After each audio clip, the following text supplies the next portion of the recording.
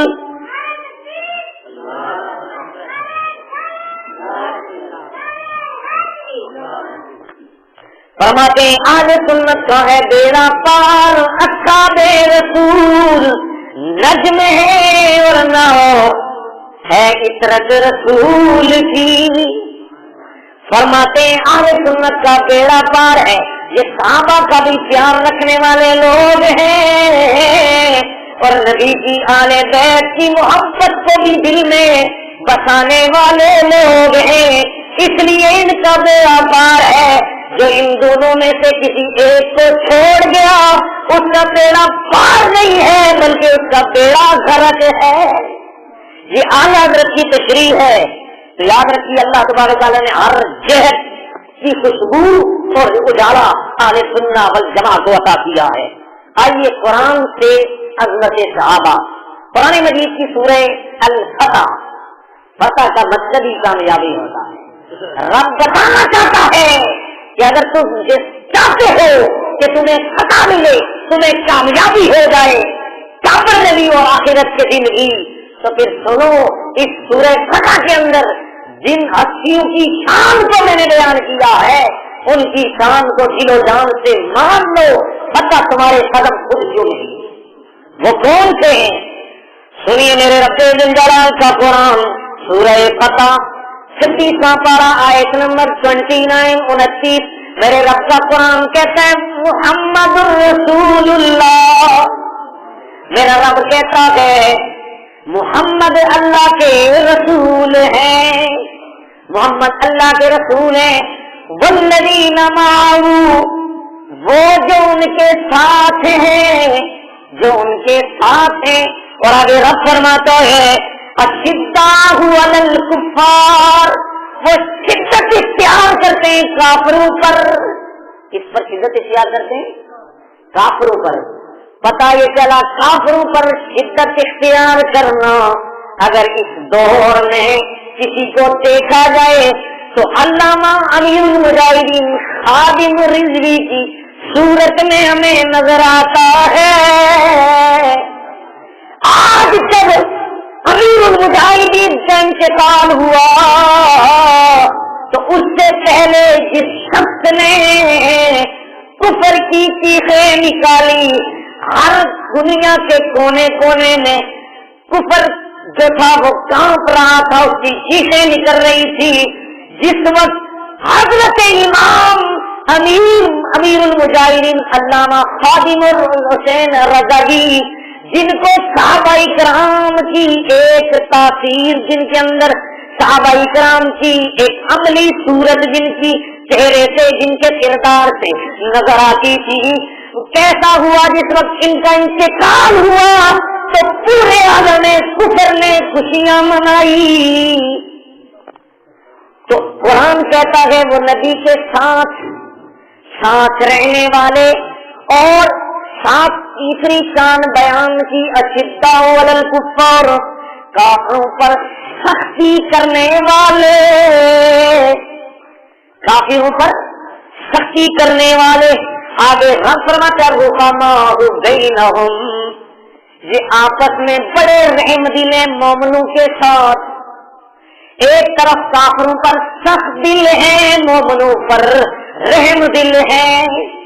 اور آگے میرا رب فرماتا ہے چوتھی شان بیان کرتا ہے، نور کی شان کے بعد 4 شانیں ان لوگوں سے بیان فرمائیے، 4 صفتیں بیان فرمائی۔ فرمایا تراہم رکعن سجدا، فرمایا وہ رکوع کرنے والے بھی ہیں، سجدہ کرنے والے بھی ہیں۔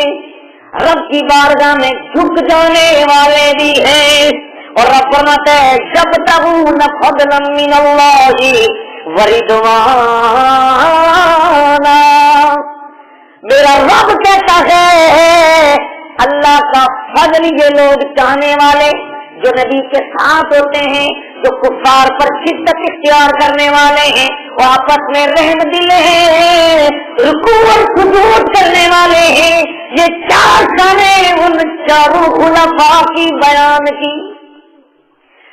کر کے میرا رب کہتا ہے یہ ہر وقت اللہ اور کے فضل کی تلاش میں, اللہ کی رضا کی تلاش میں رہتے ہیں. ہر وقت یہ کہتے ہیں اللہ ناراض نہ ہو جائے, ہر وقت یہ چاہتے ہیں اللہ کا فضل ہمیں مل جائے. اللہ کے فضل کے ساتھ ان کا تعلق رہتا ہے, ان کا رابطہ ہر وقت رب کے فضل کے ساتھ رہتا ہے. ہر وقت یہ اللہ کی رضا چاہتے ہیں. اور آگے میرا رب ان کی ایک نشانی یہ بیان کرتا ہے کہ یہ رکوع کرنے کی وجہ سے, سجود کرنے کی وجہ سے ان کی پہچانی پر ایک نشانی ظاہر ہو گئی ہے. کیا نشانی؟ آپ فرماتے ہیں سیماہم فی وجوہہم من اثر السجود.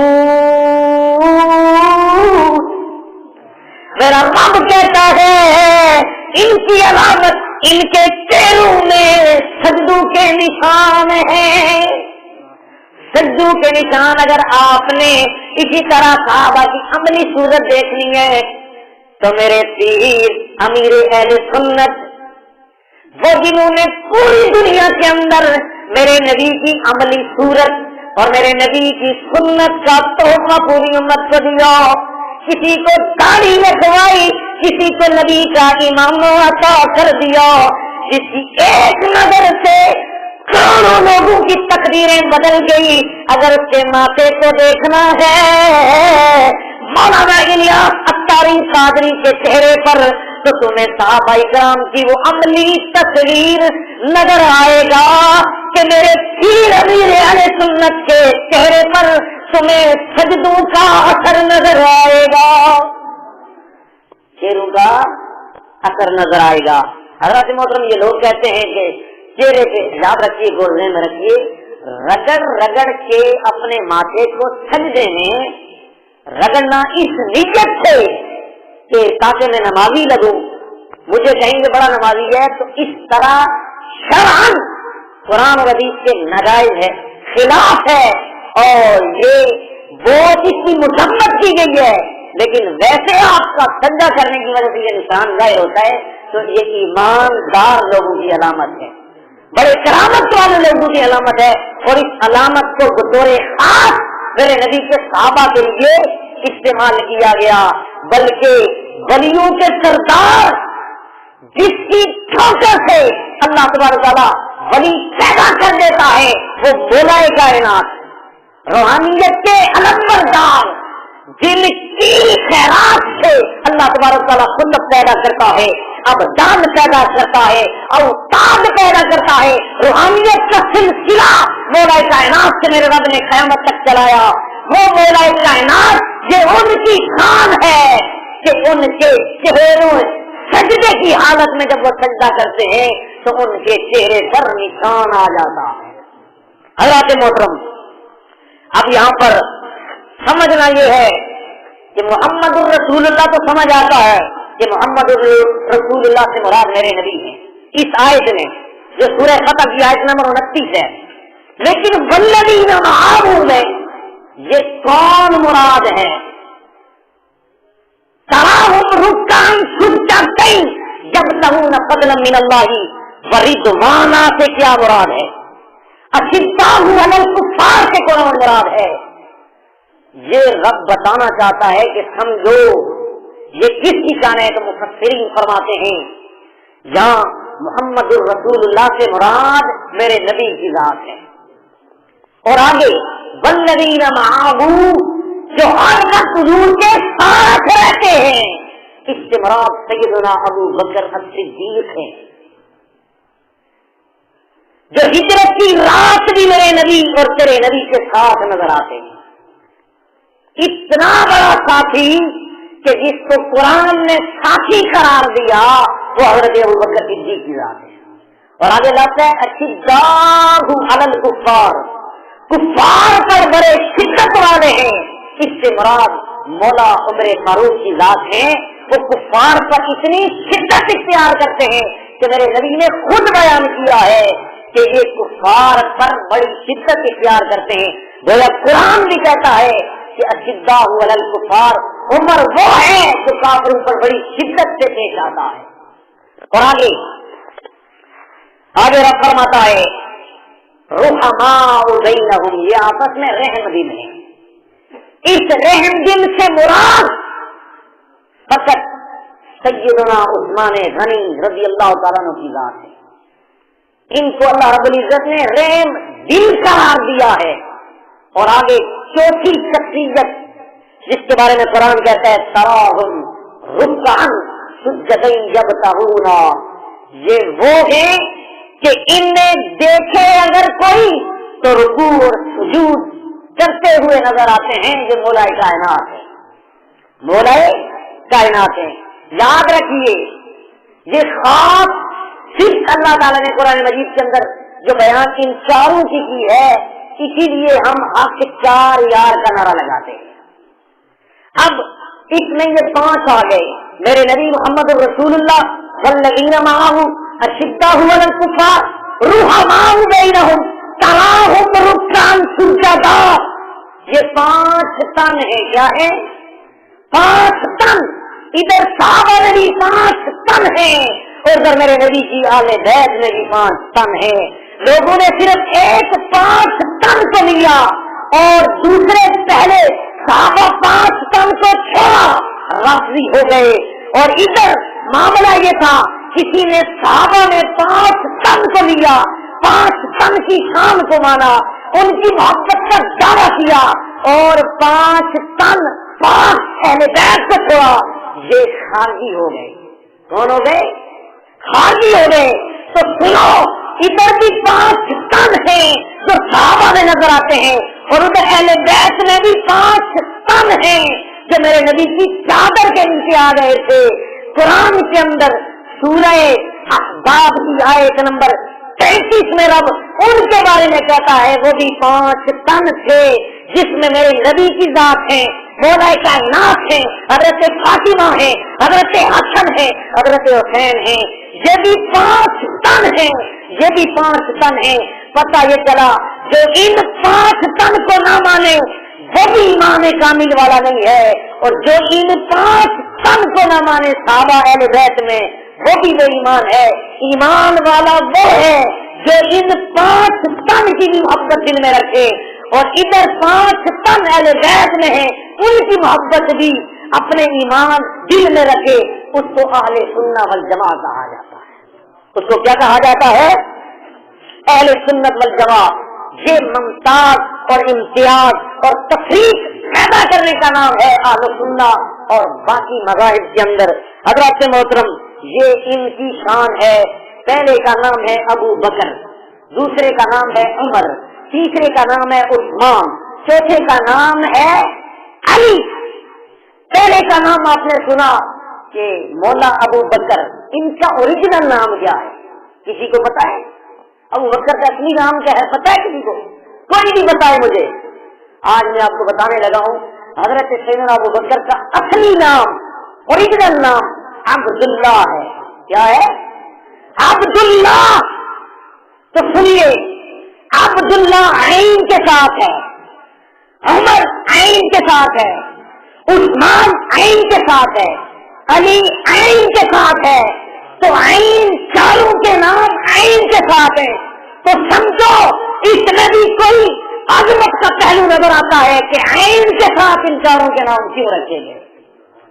تو سنو سنو، ان چاروں کے نام عین کے ساتھ پہلا حرف عین، عمر کا پہلا حرف عین، عثمان کا پہلا حرف عین، علی کا پہلا حرف عین. مولا وجہ کیا ہے چاروں کے نام چن چن کے رکھے کیوں؟ میرے رب کی طرف سے آواز آتی ہے، اگر تصور کرو یہ لفظ عین ہے. کیا ہے؟ عین.